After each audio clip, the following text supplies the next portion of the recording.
Westeros is a brutal place. Honor usually gets you killed. Good men rarely survive. But what if there was a story where honor still mattered? Where a poor, illiterate hedge knight dared to believe that doing the right thing was enough? Today we return to Westeros, not with dragons or thrones, but with a sword, a grave, and a man who doesn't even know what words to say at a funeral. This time it's a Knight of the Seven Kingdoms. This show is based on the novella The Hedge Knight, written by George R. Martin. The story is set almost 90 years before the events of Game of Thrones. Dunk and Egg are the two main characters of this story. Let's dive into episode 1. Spoiler-free. The episode opens with a strong man named Dunk. Carrying the body of an old man in his arms, he is going to bury him. That man is Sir Arlen of Pennytree, a father figure and mentor to Dunk. Dunk was his squire. They were traveling to Ashford Meadow for a tourney held on the 13th name day of a lord's daughter. Sir Arlan was a hedge knight. Dunk, as his squire, went from keep to keep, fighting in tourneys just to survive. Dunk is illiterate and has very little knowledge of religion. Sir Arlen never taught him much. So when Sir Arlen dies, Dunk doesn't even know what words to say at the grave. After the burial, Dunk reflects on his situation. He genuinely doesn't know what to do next. After considering his options, he decides to declare himself a knight and continue toward Ashford Meadow. With 3 horses, the Hedge Knight, the title of this episode, allows Martin to explore Westeros from ground level. Most of A Song of Ice and Fire is cynical. Honor gets people killed. Good intentions fail. But the Hedge Knight is different. Martin once implied, through interviews and tone, that this is the story where honor still has a chance. Not guaranteed, not easy, but possible. As the episode continues, the Game of Thrones theme plays, sending chills down your spine. But the tone quickly shifts when the next scene shows Dunk relieving himself. Maybe it's symbolic, maybe it's random. That interpretation is left to the viewer. Dunk then enters an inn. There he meets a bald child named Egg and asks him to tend his horses. Inside the inn, Dunk notices a drunken man who looks at him and says, "I have dreamed of you. Stay away from me." The man places a dragon coin on the table and goes upstairs. A woman tries to intervene and says, "Leave him alone." Dunk has no idea what the man is talking about.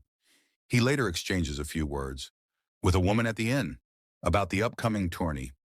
Soon after, Dunk hears a noise near his horses. When he checks, he finds Egg riding his warhorse. Dunk immediately scolds him, telling him it's dangerous to ride a warhorse. Egg is persistent. He wants to travel with Dunk, but Dunk refuses. Though he wants a squire, he knows he can't afford one. And being an honorable man, he refuses to take responsibility he cannot support. Reluctantly, he sends Egg away and continues his journey. Dunk finally reaches Ashford Meadow, where preparations for the tourney are already underway. But before he can fight, he must register.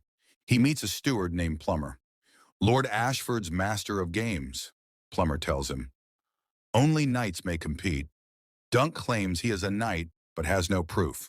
Plummer advises him to find another knight to vouch for him. Dunk remembers that he and Sir Arlen once fought for Lord Manfred Dondarrion.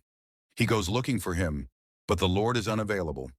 Nearby, Dunk sees 2 knights training, Stefan Fossaway and his cousin Raymond Fossaway. Stefan challenges Dunk to fight, but Dunk politely refuses. From that hesitation, Stefan realizes Dunk is a hedge knight. Dunk again attempts to meet Lord Dondarrion. Again, he fails. Hungry, tired, and disappointed, Dunk begins to lose hope. Raymond Fossaway later guides Dunk to the tent of Lionel Baratheon, the great-grandfather of Robert Baratheon. Lionel notices Dunk and later summons him. Their conversation is intriguing. Lionel quickly understands what kind of man Dunk is. Dunk is uneasy at first, but slowly becomes comfortable. Still, Dunk dislikes the company of lords and nobles. He is a simple man, without ambition, without direction. At this point, he only seeks food, money, and comfort. Inside the tent, Dunk finally eats and drinks properly. He also sees Lord Dondarrion again and hopes, once more, for help. But this is the world of George R. Martin. Things are never simple. Lord Dondarrion offers little assistance. Dunk is disappointed yet again. With no options left, he returns to his tent. There he finds Egg cooking fish. Dunk tells him to leave, but Egg is clever, persistent, and intelligent. This time he convinces Dunk to let him stay as his squire. The episode ends with the two of them, sitting together, watching shooting stars cross the night sky. Episode 1 shows us that Dunk is loyal, honorable, and straightforward. He is not witty, and that makes him vulnerable. Because in Westeros, honor often gets people killed. To survive, Dunk will need more than just good intentions. One more interesting detail in this episode was where a girl puppeteer sings rhyme and shows a play of puppet dragon to the audience. It fascinated Dunk as well. Those words of rhyme are not just ordinary rhyme. It has huge connection to Dunk and the whole story. But Dunk, being simple, does not know what's going to happen next. It will be even fascinating to see how he survives and what fate awaits him. And that is where episode 1 ends. Thanks for watching. I hope you enjoyed this review. Do subscribe for more updates and reviews. I'll see you in the next video.